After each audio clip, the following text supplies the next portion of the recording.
le terrain pris par le Front National n'est pas un terrain définitivement perdu. Les électeurs pensent que ce parti défend leurs intérêts légitimes. Il est certain, un certain nombre du moins, ont des inquiétudes. Elles ont été exprimées par la révolte parfois traduite par un langage simpliste et même dangereux du point de vue de la défense des intérêts de nos concitoyens. Disons-le avec force, le Front National nuit gravement à ceux qui votent pour lui.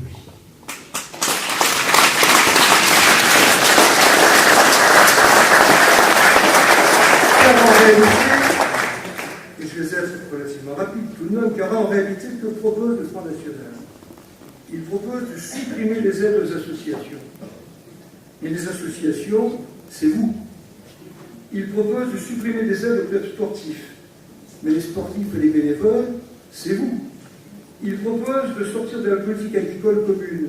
Mais les agriculteurs, c'est vous. Il propose de réduire les aides aux entreprises. Mais les entreprises, ce sont nos emplois et ce sont ceux de nos enfants. Nous devons donc agir avec force et nous ne renoncerons pas parce que l'honneur de la gauche, c'est de privilégier la République.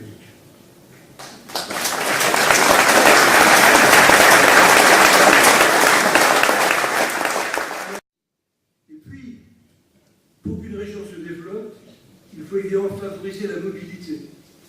La mobilité, c'est celle des habitants et c'est celle des idées.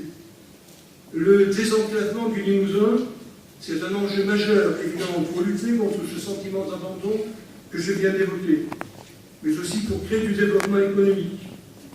Le désenclavement, il passe par le numérique, bien sûr. Le Limousin, je l'ai dit, est en pointe avec le réseau Dorsal. Et nous devons, là encore, intervenir pour couvrir les zones délaissées par les opérateurs privés, et nous allons le faire. Là encore, les choses ont été déjà inscrites. Le désenclavement, il passe par les routes, dans le respect des compétences des régions, bien sûr.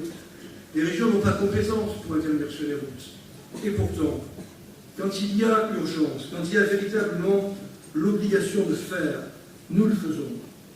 Pour la RN 147, je l'ai dit, la droite dit qu'elle va le faire. Nous avons inscrit les crédits, déjà, dans le contrat de plan État-région.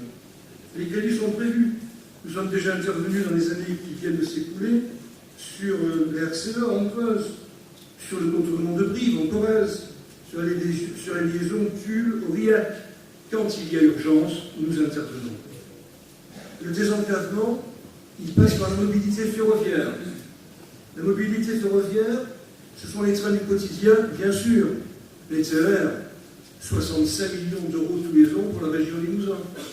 Modernisation des TER pour l'achat de 5 rames Régiolis, un effort considérable qui est fait actuellement encore.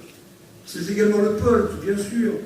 On l'a dit depuis tellement longtemps, on a l'impression de ne pas être toujours écouté. 500 millions d'euros promis par le président de la République à Tulle lors de ses vœux. Sur ces 500 millions, 130 pour le Limousin.